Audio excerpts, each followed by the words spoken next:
In a country of around 1.45 billion people, how do we protect everyone's rights, hear every voice, and live in harmony? The secret behind India's success as the world's largest democracy lies in its bedrock, the Constitution. So what exactly is the Constitution?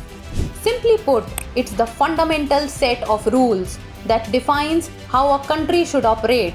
It's a framework that ensures all these diverse people can live together peacefully. Think of a school system without rules. Everyone would pick their own exam dates, follow their own study materials, or even grade themselves. But we don't do that because schools have rules. Similarly, a country needs rules, and these rules are written in the Constitution. In essence, a constitution is like a manual that sets basic rules for how a society or a country should function. It tells us who makes the decisions, what powers they have, what the rights of the people are, and what the limits on the government powers are. Without a constitution, it would be like trying to play a game without knowing the rules. The constitution isn't just about rules, it's about protecting us too. It guarantees fundamental rights like the right to speak freely, practice any religion, and live with dignity. These are rights that no government can take away. The Constitution makes sure the government cannot pass unfair laws that hurt the citizens. But remember, it's not just about rights, it's also about responsibilities. Just as the government has limits, so do we as citizens.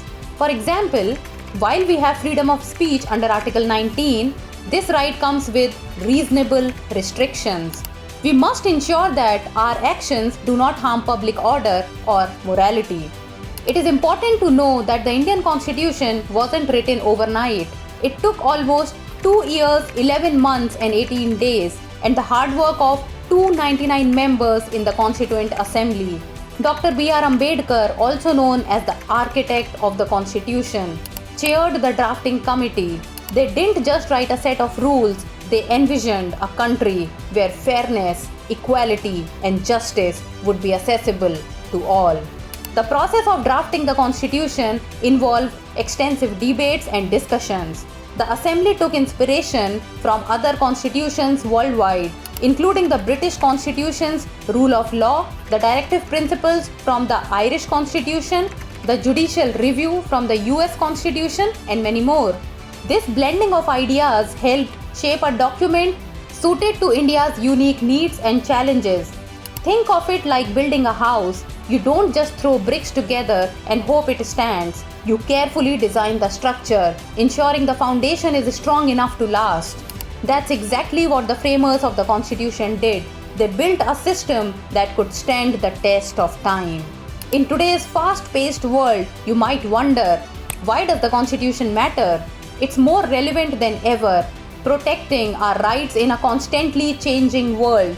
Whether you are expressing your opinion, practicing your religion, or assessing education, that's the Constitution in action. It's the very thing that allows us to live in a free, fair, and just society. So whenever you hear Constitution, remember, it's the foundation of the world's largest democracy, shaping the free and just India we live in today. Before you leave, tell us when the Constitution of India came into force. 15th August 1947, 26th November 1949, 24th January 1950, 26th January 1950. Share your answer in the comment section. Do not forget to like, share and subscribe. Drishti CUET English, more videos.